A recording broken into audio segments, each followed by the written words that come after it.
For more details, call us today at 111-111-721.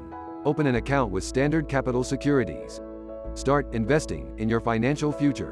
Talk to our experts and get access to exclusive market research and much more.